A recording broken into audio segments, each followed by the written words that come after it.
Good afternoon. This is Celeste from Astrology by Celeste. Let me make sure. Wait, what did I do? Okay. Yes. Welcome, welcome. Hi, Rachel. There you are, right on time. Let me invite you up. Let's see. My surviving Mercury retrograde candle from the birthday company. Oh, it worked the Hello. first time. I normally have to push it 3 or 4 times. Welcome, Rachel. It's so good to see you again. Oh, Celeste, it's so good to be here with you. I am so excited. Me too. I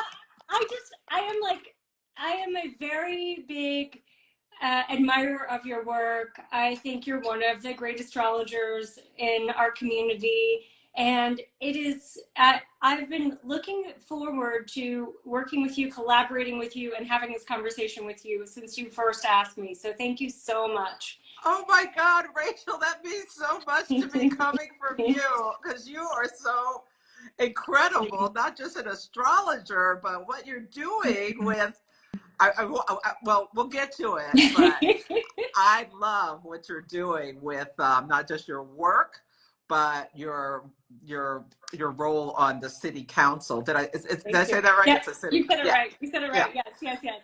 Yeah. Yeah. Do you look funny to yourself?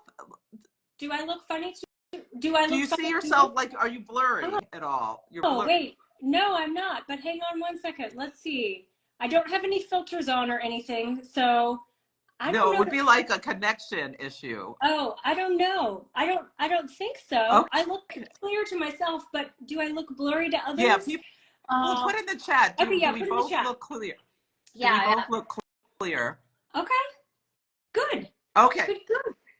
Oh, good. Okay, great. So, Rachel, oh my God, you warmed my heart so much.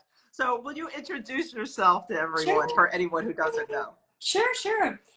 Well, someone's saying that we're blurry. We are blurry. Hang on one second.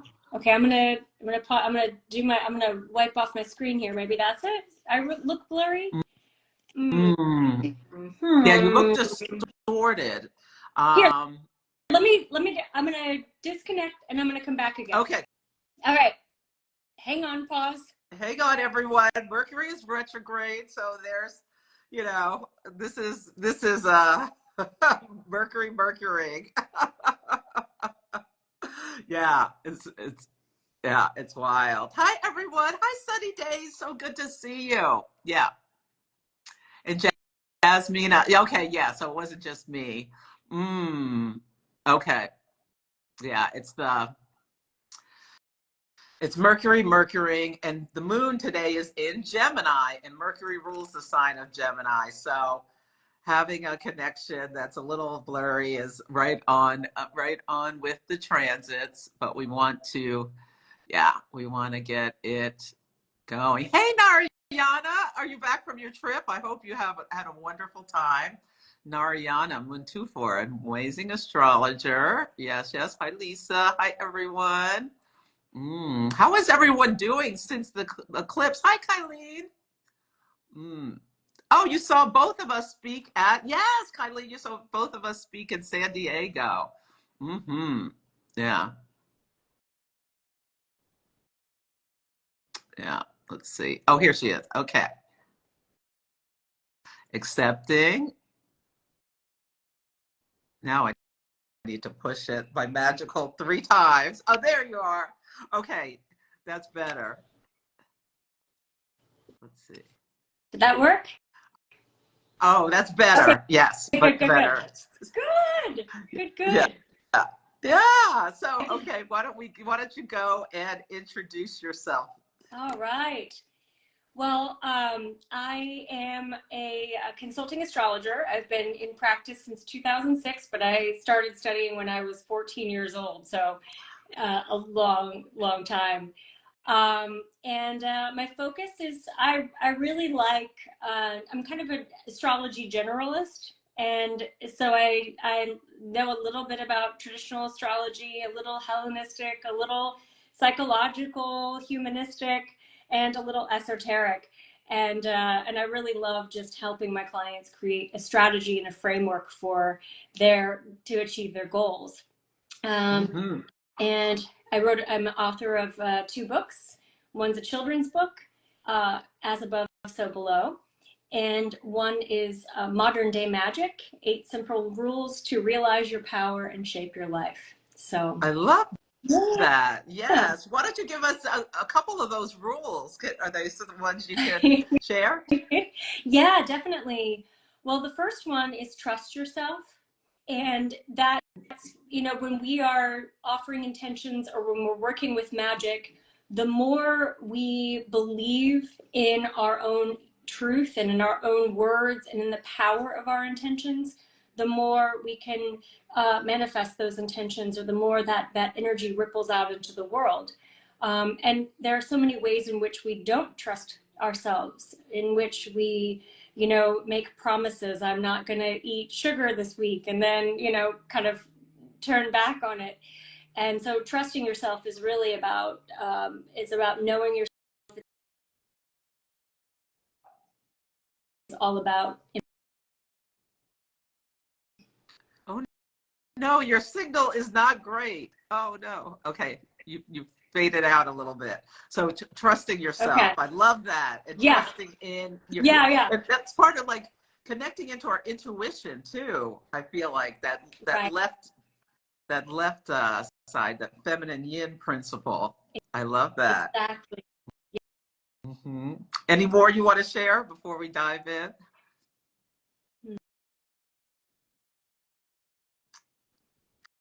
Oh no, your connection is not Yeah. your connection is not great. I know. And I have like all bars, and I've been on Zoom all day, so I know it's not my internet. I don't know what's happening. Okay, you're back. Okay, we'll good. just go with it. Okay, good. Yeah, so I think, I think there's a lot about, magic and astrology have always gone hand in hand. And I believe that in the correspondence of everything, as above, so below, as within, so without, as within, so without, as the universe, so the soul. And so magic connects us to the elements, to nature, to our bodies, to our physical experience. And astrology connects everything that's happening in our lives with the cosmic whole. So, I think the two really go hand in hand. I love that. That is Yeah. so beautiful. Yeah. Mm-hmm. And how do you define magic? What's that? How do you define magic? Magic is, I love Caroline Casey's definition of magic, that it is the willingness to cooperate with everything. But I think of magic as this flow of prime creative energy that brings us into relationship with all of nature, all of life, with one another, and with the divine, with our spiritual sources. I love that. I love Carolyn Casey and her work too. And I love that. Yeah. Yeah. Coming into co-creating with the divine. Mm-hmm. That's what magic brings us. Yeah. Yeah. And I wanted to talk a little bit about you being, you are an astrologer, you talk about your psychic gifts and all of this, and you're a city council person. So can you share about that journey to take on that kind of role? Yeah. Thank you for asking. Celeste, I have a very packed a sixth house stellium, and my spirituality and my commitment to social justice and to service, really, that's what my whole life has been oriented around. Is how can I do my little part to make the world a softer, gentler, kinder, more elevated place for future generations. And so, and I've always operated under the principle of think globally, act locally, or think universally, act locally. And so for me, everything I do has that bent. all the service work I've done, all the volunteer work. I worked at nonprofits. I did a lot of, fundraising and things like that. And so, running for elected office was a way of really making a contribution to my community and helping to, climate is one of my big passion topics. And so how can I create a more sustainable community? And so I won an election on the eclipse, and the eclipse was like conjunct I have a Scorpio stellium and a Taurus rising, and that eclipse was punctuating all of my Scorpio and Taurus placements. And so when I saw the election date, I thought, well, even if I don't win, I'm at least this is part of my destiny. So, and I really love serving. I love my community. I love serving, Yes. And Ojai is a wonderful, isn't there just some like spirituality about Ojai? Yeah, there really Why don't you tell people about Ojai, California? So this is where you're representing. Yeah, it's thanks, Dan. Yeah, Dan's been talking about assisting in missing person searches. Yes. So Ojai is this really, it's just a beautiful community, heart-centered community in California, Southern California. And it's where Krishnamurti had a foundation and established himself. The Theosophists had a real presence here, and like there's in the 20s and 30s there was this huge movement of spiritual leaders, thought leaders, who came here and said, Annie Besant said, this is the place where the spiritual leaders of the future will converge and give birth to the next human race. Now, I don't know if that's happened, and that was Annie Besant. I love it. But you have a real, and you have the real strong sense of that foundation. But it's also, a small town, and just full of people who are just down to earth, good people. So, yeah. I love that. I've never been. I have to it's on my bucket list to visit Ojai. Yes. Yeah. You're always welcome. We have plenty of space. Oh, that sounds wonderful. Okay, I will plan a trip down to visit Ojai at some point. So thanks for sharing about that and sharing about your commitment to service. So you said you're a Taurus rising. What are your other two of the big three? Libra sun and Gemini moon. Beautiful. And we're talking on a Gemini moon. Oh, and what are you, Celeste? I am a Taurus sun, Aries moon, not Libra, Cancer rising. Oh, I love that. Oh, sorry about that. That's my dog. I have a dog too. No worries. What kind of dog is it? He's a little poodle. And he's usually like really quiet and chill, except unless there's an Amazon truck. So today we wanted to talk about the Asteroid Goddesses, how people can use them. You did a beautiful talk for OPA, I think it was like a year or so ago, about them in terms of relationships. Yeah. So can you introduce us to the goddesses and anything you'd like to share about them? Sure. Yeah, definitely. Well, we have, I think it's interesting that we have these asteroids. We have two different belts of planet, of objects. We have the asteroid belt, which is between Mars and Jupiter. And then we have the Kuiper belt, which is way out in the dark, icy, beyond Neptune, where we have, Pluto and Eris and Haumea and, all of those, trans-Neptunian objects. And they're a little bit more mysterious. And so I'll talk about both of them and the different ways that they express themselves. Hang on one second. Dove, come here, Dove. Mercury retrograde. I know. Dove wants to be heard. It totally is, yeah. So the Kuiper belt, or not the asteroid belt between Mars and Jupiter. I love the way Demetra George puts this into context in her book, Asteroid Goddesses. And she talks about how, so Mars and like from the moon to Mars, we have the personal. These are planets that Venus, Mercury, the Sun, Mars. These are planets and luminaries that relate to our personal lives and our day-to-day experiences.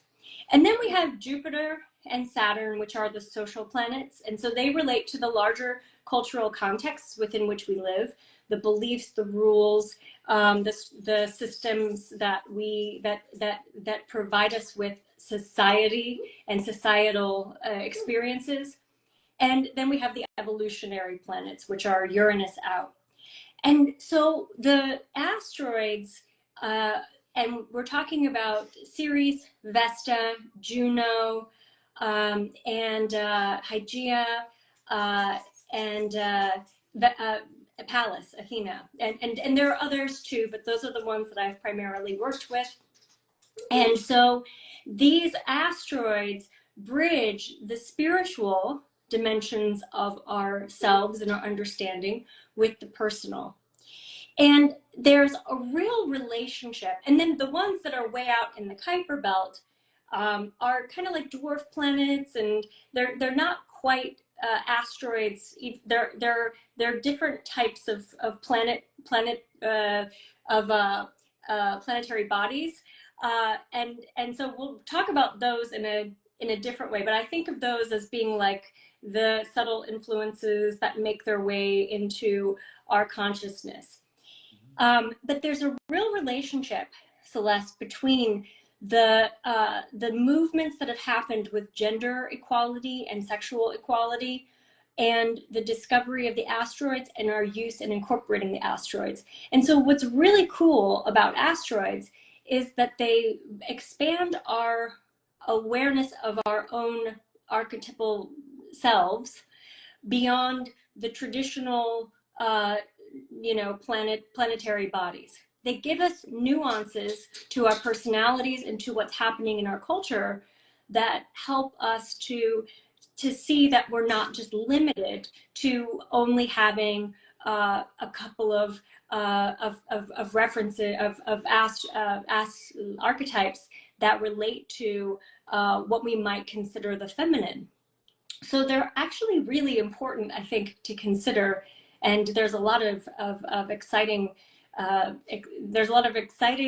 developments that are taking place with them that I think it's just fun. It's important to explore. I love that. Yes, they are. And and they're rising up, I feel like, this year. I think we're going to have a November to remember. I keep playing it. I keep playing. Yes. The divine feminine. Yeah. Eris is going to come out. But yeah, let's start with I love how you started with the ones. And I love how you explained the difference between the ones between Mars and Jupiter versus those trans-Neptunian objects out there. Yeah, why don't we start with Vesta? Okay. Yeah, Vesta is the goddess of the hearth and the home. And so Vesta relates to where we are finding our grounding. But Vesta also is so much about our service and the ways in which we desire to give back without recognition. Vesta is connected with your actual physical property. And I noticed that transits to Vesta can relate to making a move or, renovating your house or something along those lines. Vesta, when we think about the virgins that dedicated their lives to Vesta, their whole lives, their whole lives were about, for the first 30 years, were about service, about keeping the ritual fires going. And in the ancient cultures, that was so important because no soldier went out to war without the purifying ritual fire. No soldier came home without that. And so we have within Vesta this real sense of duty, with not duty that is self-sacrificing, but with duty that is like a mission. Also, one thing too is, Christine Skinner taught me this, who is a financial and mundane astrologer, and she talks about how Vesta is really prominent in the charts of traders, traders, Traders, like people who work in financial markets or work on Wall Street. And this is something that I've been following and looking at as well. Vesta shows us where we can create stability. So yeah, so Vesta is service. Ah, yeah, and it looks like the eternal flame. Yep. And I also see not just transits having to do with the home, but also having to do with our sisters, like a transit to our Vesta. Like my sister and I, so I'm a Taurus, and her Vesta's at 15 Taurus, and she's a Leo, and my Vesta's at 15 Leo. So it's really interesting that we have this, the sister asteroid really speaks to our sisters. Oh my gosh, that's incredible. Yeah. I've never drawn that correlation before. But it kind of makes sense, because in relationships, you often see Vesta. Vesta is really prominent in someone's chart, meaning it's in an angular house, the 1st, 4th, 7th, or 10th, or it's conjunct the sun, the moon, Venus. Sometimes you will have relationships that take on a more sisterly, brotherly feel. And Vesta and Pallas, both two asteroids, are more gender fluid. And one thing I notice in working with members of the trans community, our trans community, or working with non-binary folks, is that a lot of times the asteroids have really awesome stories to tell in those charts of the ways in which they're here to challenge gender norms and stereotypes. And so I'm glad you brought that up about sisters, because I had not made that correlation before. That's awesome. Yeah, you might notice it now. Yeah. Your clients, yourself, maybe. Yeah, so let's talk about Pallas Athena. Yeah. Pallas, I have to say, Pallas is my favorite. I mean, I love all the asteroids, but Pallas is my favorite. Pallas is named after Pallas Athena, who is the goddess craft, the warrior craftswoman. And so within the mythology of Pallas is this fierce ferocity, and also this artistry. And so I find Pallas to be really prominent in charts of people who feel like they are on a mission. And in composite charts too, where the couple, their whole lives or their relationships are so focused on giving back or doing something to help promote equality.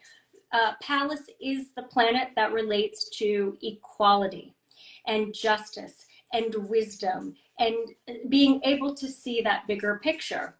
And there's this, and then there's also the grace with which to express that urgency for justice. So you see Pallas in the charts of people who really fight for a cause, for example. What is your experience with Pallas? I love Pallas, and sometimes it's a little mystical to me. I have Pallas in Pisces conjunct my North Node. Yeah, and it's about, there's an article, you can Google it, about pattern recognition in Pallas and how it's the astrologer's asteroid, and a lot of astrologers have it, touching some personal planet or something. Yeah. So I find it, and I love that Athena mythology about, she came out of Zeus's head. So she's representative, I think, of like the trans, totally. that like you were saying earlier, where she has this both feminine and masculine totally within her. Yeah. So I find her amazing about talking about strategy. I'll sometimes see it in charts where on the mundane level, there's a strategy that's gone awry or well. activated. Oh yeah, yeah. That makes a lot of sense. Yes, yeah, and that's the crafts person or the craftswoman aspect of that, and the balance, the scales, the equality and justice are associated with her too, and even the non-binary nature of her, like you were saying. Yeah, yep. Yeah. And Jasmina says she has Vesta and Pallas conjunct in Sagittarius. Hey, At wow. 14 Sagittarius. So that's the Mars Saturn conjunction in Pisces Right. is squared that on Wednesday. So you might want to think about that, Yasmina. She's an amazing astrologer. I So if know you'll she is. tease that out, what does that mean for you? Yeah. Yeah. Mhm. Mm-hmm. Yeah. Yeah. And which ones, what else have we have? Ceres, the Series. asteroid of nurturing. Yeah. Yeah. What's interesting is Ceres was part. So Ceres is the goddess of. Hang on one second. I have a very noisy dog over there. It's I'm okay. sorry, Celeste. It's You okay. right. It's like a So Gemini quiet. moon. Mercury's I retrograde. know. I know. I A know. little dove wants to. Yeah. He's like, pay attention to me. So Ceres relates to mothering. She is the goddess of agriculture.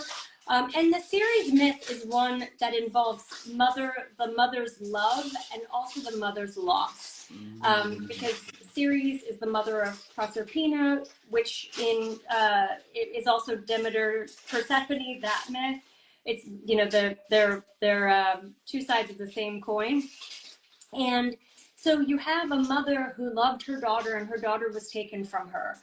And so I see Ceres and then in the part of the myth is explains the way that the crops grow during the springtime and the summer, and then everything goes dormant during the winter. So with Ceres, you have agricultural practices, you have harvest and bounty, you have nurturing and mothering, but you can also have the lack thereof. You can also have the like custody battles or issues around raising your child with your partner. It is connected to fertility. It's connected to cycles, seasons, harvesting, and how we nurture our partners and how we need to be nurtured in our relationships. Yeah. What are your I love experiences that. with Yeah, well, it's conjunct my Chiron to the same degree. And my mother was a school teacher who really took on other people's children. In fact, I have a foster brother. And at times, like after I was gone out of the house, there would be people who needed a place to stay, who would stay with my parents.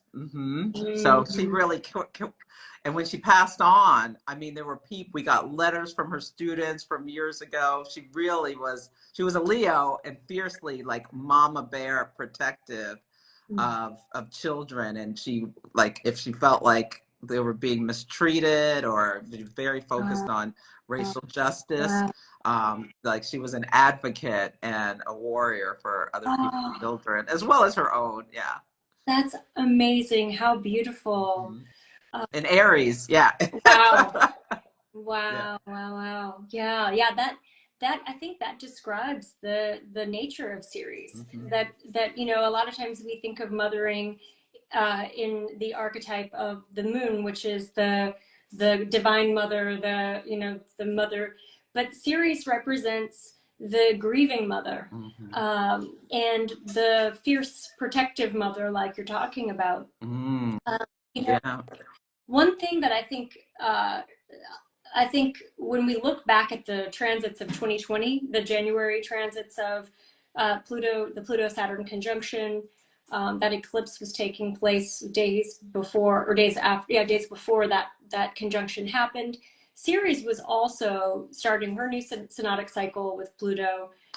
Ceres was in the mix of that COVID transit.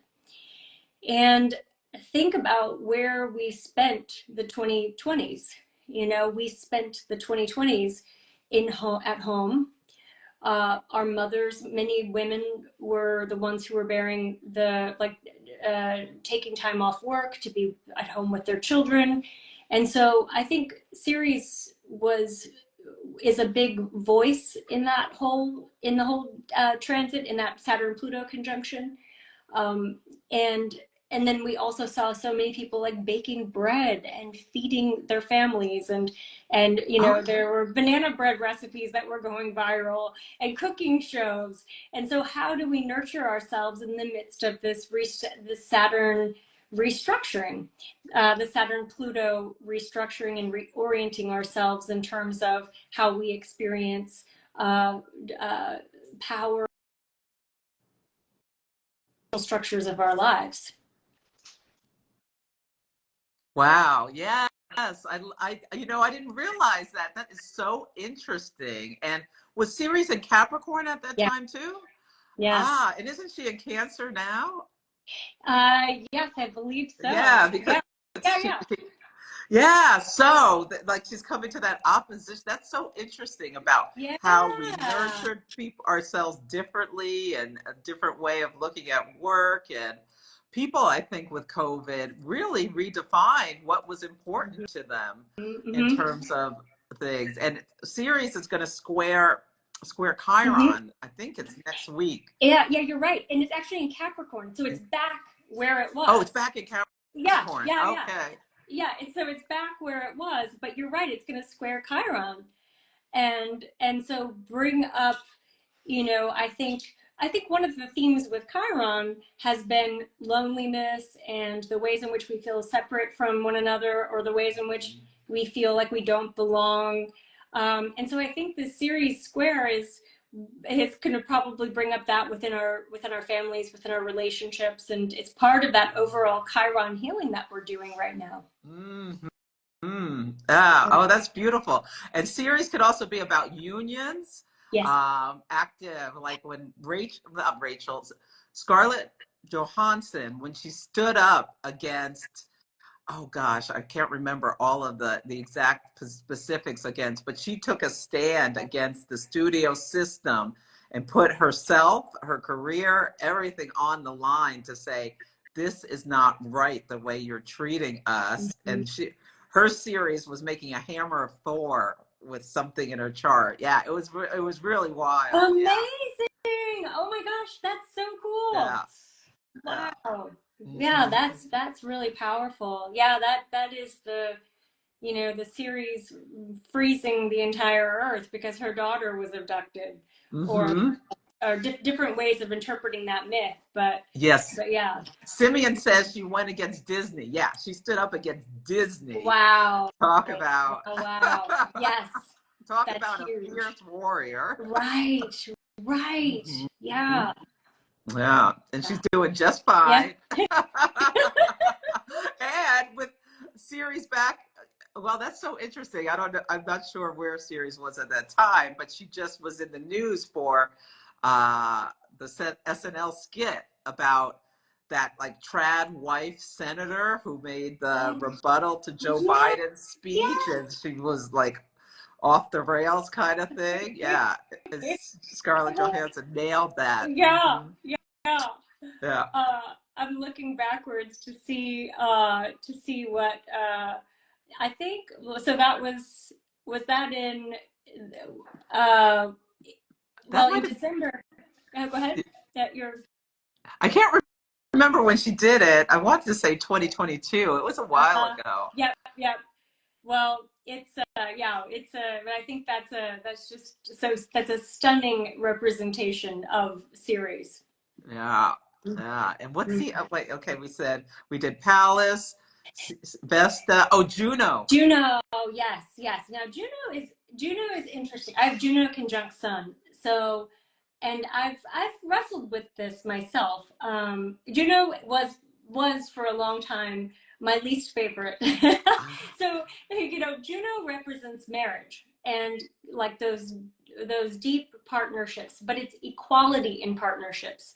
So the myth of Juno is that, you know, she and Zeus, Jupiter, had a very tumultuous relationship. He was never faithful to her. She was a queen in her own right, and he was not faithful to her.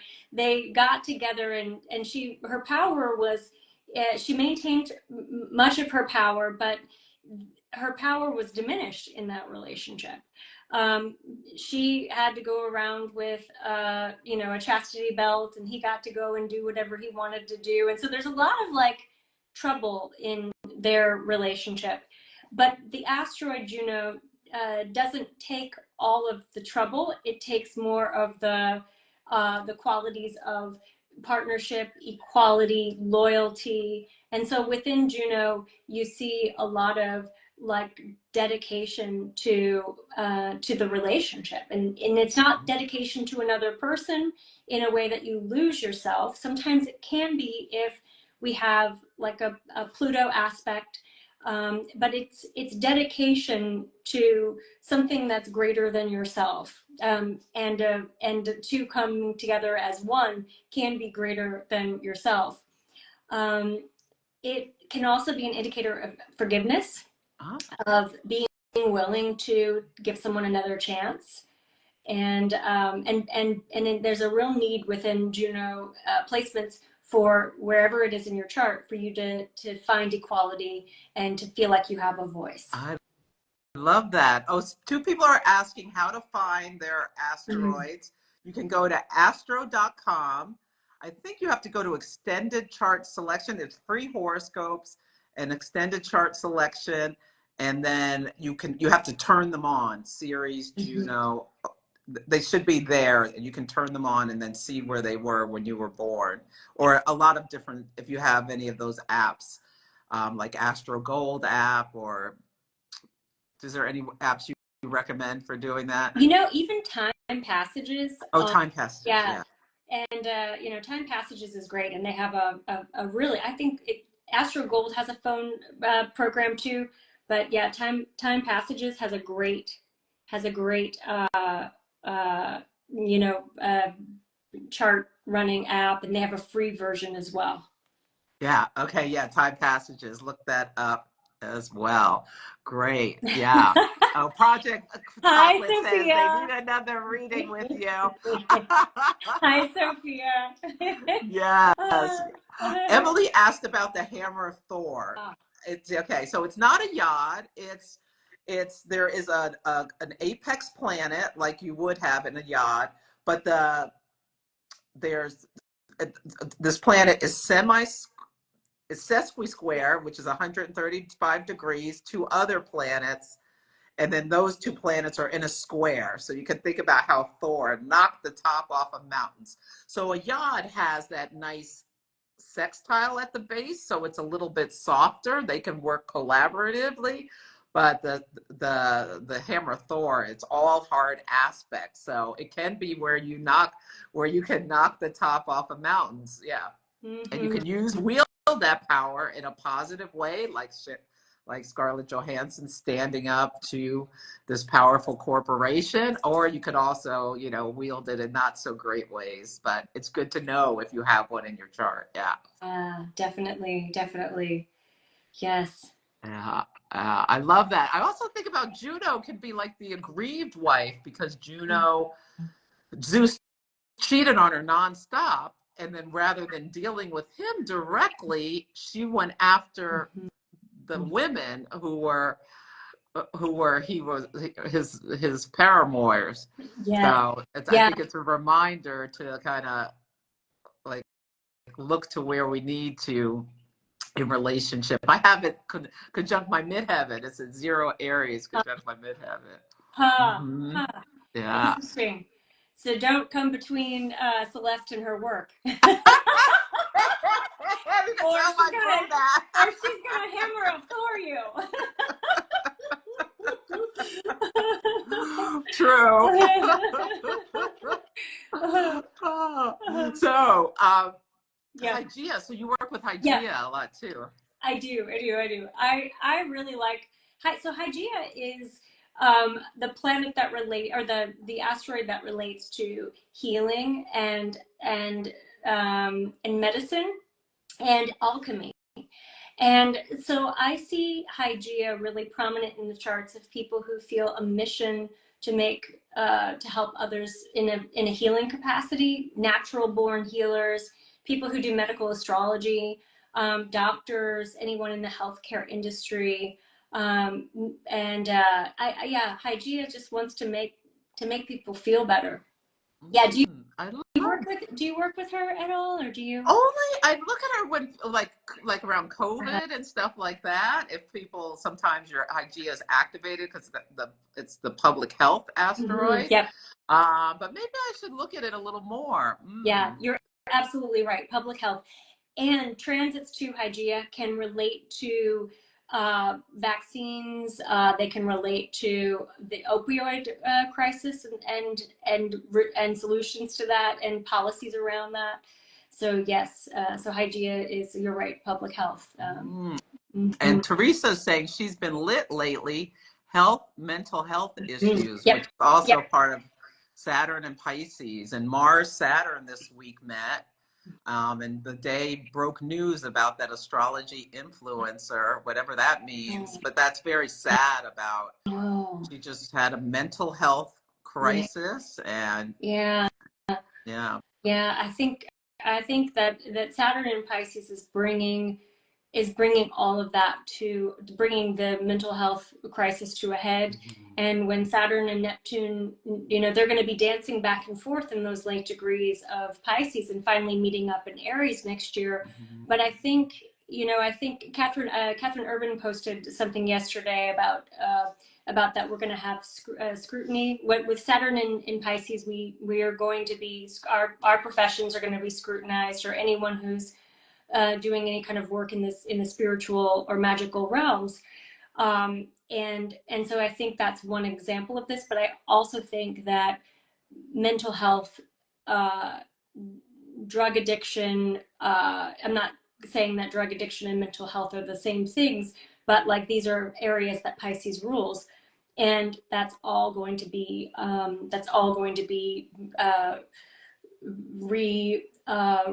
reconsidered over the next year and a half. And homelessness and refugees are also Pisces topics, as well as people in prison. Yes, you're right. Yeah, you're right.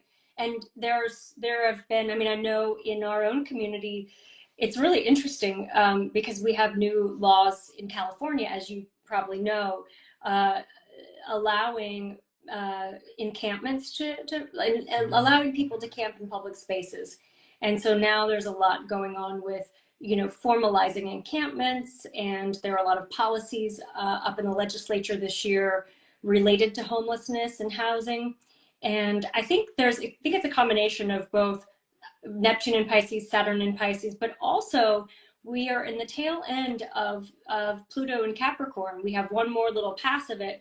And Capricorn relates to a lot of the corporate structures and the ways in which and construction and building. And so I think that between Pluto in Capricorn and Saturn in Pisces, we are going to be really revisiting the way we think about property. So it's going to be an interesting journey over the next several months. Yeah. Yeah, it really is, because things are coming to a head in so many different ways, it feels like. And with the dancing of Pluto in Aquarius and Pluto in Capricorn, this back and forth. Yeah, it was really interesting. Went on at NBC News. It was Ronna McDaniel, who was the head of the GOP. Yeah, their whatever conference or whatever, got hired, and the people revolted because of her activities to overthrow the election, and fired right around that lunar eclipse in Libra. And there was some like corporate type, like CEO type, was saying, "Who's in charge over there? The people are the leaders." And it's like, hello, Pluto and Aquarius. Times are changing. I know. And Pluto has one more little piece of business to finish in Capricorn. Pluto started Capricorn with the Occupy Wall Street movement and talk about like the 1% versus the 99%, the widening economic gap. And Pluto's not quite finished lowering that gap. Pluto hasn't quite gotten to do all that it needed to do in Capricorn, and so I think movements in the IRS, maybe not this year, but next year, I think there's going to be a ripple effect as Pluto goes into Aquarius of balancing out anything that didn't get finished when it was in Capricorn. Ooh, I like that. Yeah, Aquarius rules the collective. It is opposite Leo. And a big story this week was about this billionaire in, I believe it's China, who was sentenced to death for financial fraud. And this to me feels like Pluto and Aquarius, like French Revolution-y kind of stuff, the guillotine with the, yeah. And she was a real estate person, which is Taurus, and Jupiter and Uranus and meeting in Taurus. Yeah, it was a story that felt like so reflected the current energies about that dance back and forth with Pluto. Yeah. And Emily says, it sounds like we need a lot of grounding practices at this time. Absolutely. Yeah. Like merging the spiritual, someone said. Let's see who. Oh, Yasmina says merging the spiritual with the practical. What do you do to ground yourself, Rachel? Celeste, I only have like one earth placement in my whole chart. So I find that, making art, painting is my number one grounding. Also getting together with friends, doing just like really human things, playing in my garden, eating. But yeah, art is my most grounding practice. What do you do? Oh, and Ray, I love doing like meditations or breath work. Those are the things that help me ground. Pilates. Yeah, I have so much earth in my chart. But yeah, I've got a lot of Gemini and Virgo too. So yeah, I need that to get out of my head can be a challenge for me, and grounding into my body in a healthy way. So yeah, whatever you need, it's really important. Getting out into nature, just going for a walk with my dog can be so helpful for me. Yeah. Just like letting go of stuff. Oh, Ray has Hygeia conjunct their ascendant. Oh my God. God. I wonder if Ray, if you are a healer. Wow. And I was looking up here too. Someone talked about Estrella. Oh. So this brings up another point. There are so many asteroids. I mean, I was just looking at, there are so many asteroids, and there are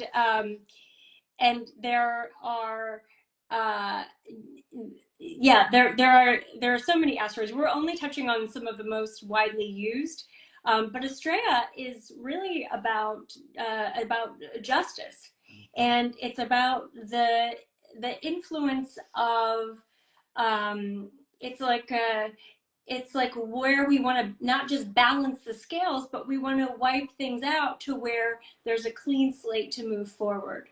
So it's about like cleaning the inequities. Yeah, I love that. Yeah. Okay. Yeah. And so for people, do you teach more extensively about all the asteroids?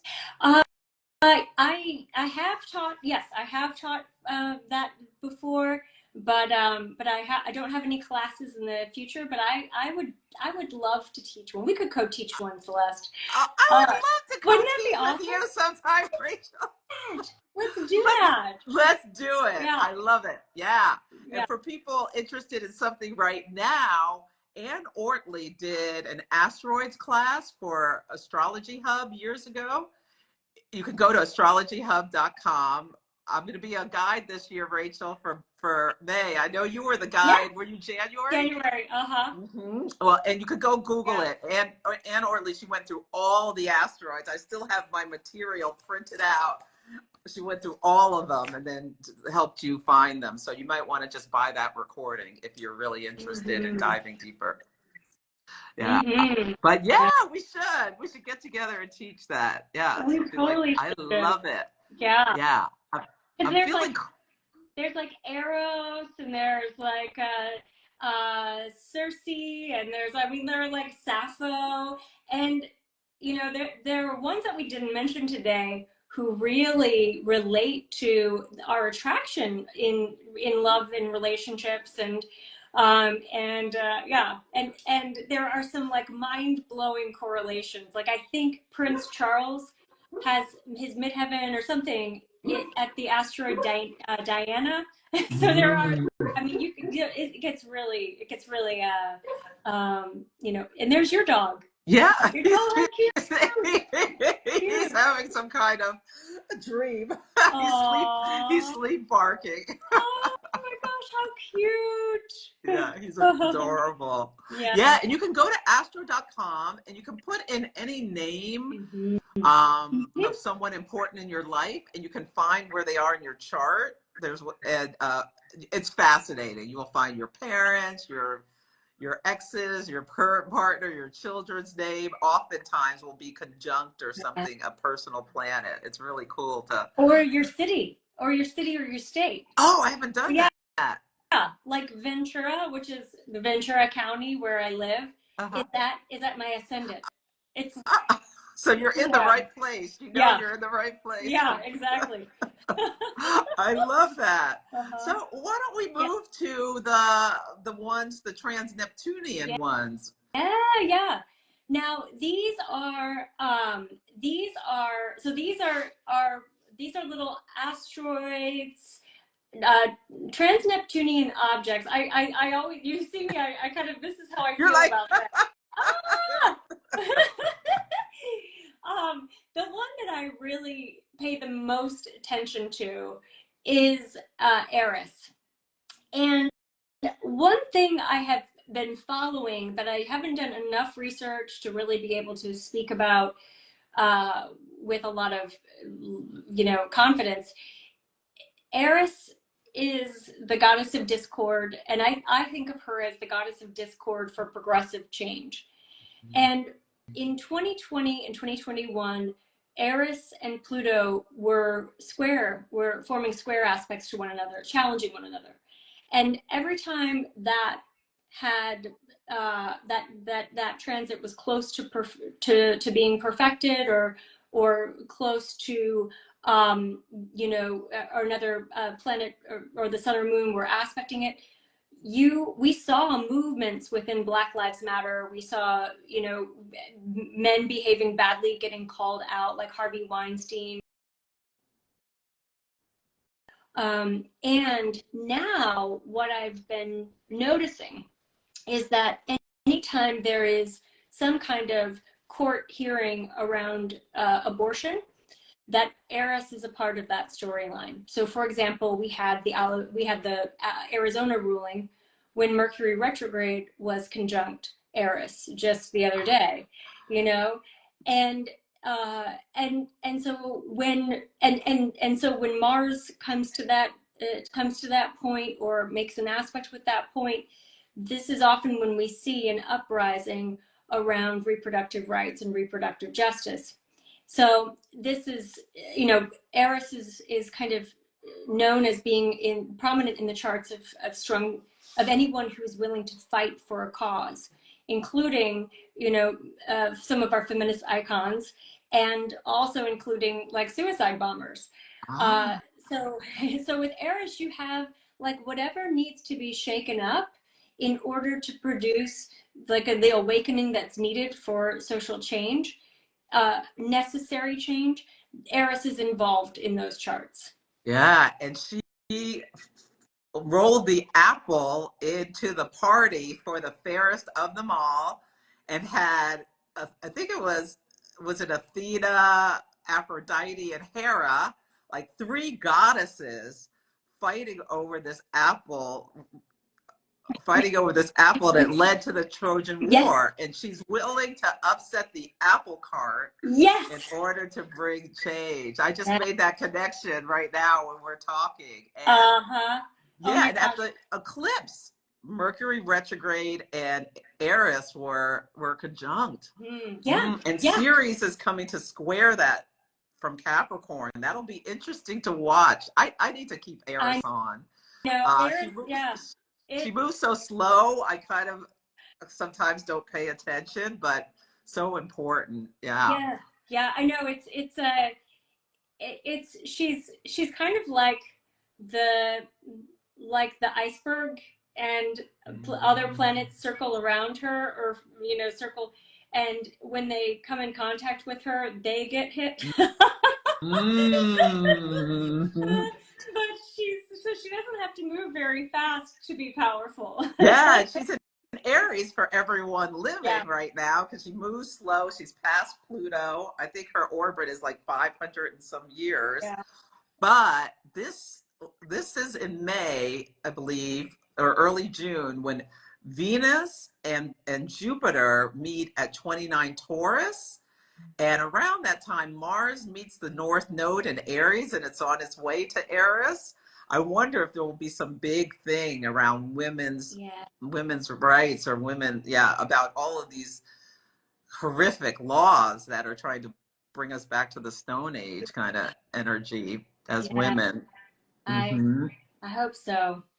Yeah. I mean, I hope there's a positive or a movement that brings us into the future. Recognizing, like, do we want to walk into the Handmaid's Tale or not? we're on chapter 1. Right. Do you want to get to chapter 10? Exactly. Or do you want to let's do something differently? Yeah, really cool. Well, we're almost to the hour. Are there any other ones you want to mention, or do you want to just tell everybody how to find you and all that good stuff and what you're teaching? Yeah. Okay, I'll mention one thing. Okay. And that is that Haumea and Maki Maki, and what's really amazing about the goddesses and about the trans-Neptunian objects and the Kuiper Belt is that you have all of these other mythologies represented. It's not just the Greeks, not just the Romans. And so I think that's also a statement about where astrology is going, that we're not just limiting it to Western culture, that we're expanding into Southern hemispheres and into, we're decolonizing it, hopefully. I know I'm an idealist in a lot of ways, but I think that all of those influences that are coming to us from the Kuiper Belt are opening up new ways of experiencing our own archetypes in our everyday lives and in the world. So it's exciting. I think it's really, really exciting to see what's happening, and the asteroids are important for expanding the conversations that we're having around race, gender equity, and inclusion. I love that. Yeah. So there's definitely something to add, to check out, see what they're doing in your chart. Demetra George has an amazing book called The Asteroid Goddesses that's really incredible. She goes through all of them, as well as what signs and what aspects they're making with planets and things like that. Yeah, it's really great. And so does Lee Lemon too. Oh, okay. She's got a really good one as well. But those two are, excellent. Demetra George is like her book is such an incredible resource. Oh, I'll have to check out Lee's book. I have her horary book. I don't have that one. Yeah. So this has been so fascinating, so illuminating. I will invite you to be a collaborator if you want to put it on your wall, and then I'll put it on YouTube as well. So if people want to fast forward, go back and whatnot. Tell everyone how they can find you. So I'm rachellangastrologer.com. And I have a podcast, The Rachel Lang Show, which I need to have you on, Celeste. So I'm going to be reaching out to you to have a conversation with you about that. I love that. Yes. The rachellangshow.com, or the rachellangshow.com is my podcast. And find me on Instagram at Rachel Lang Astrologer. Okay, wonderful. Thank you so much for joining us, you and Dove. Thank you.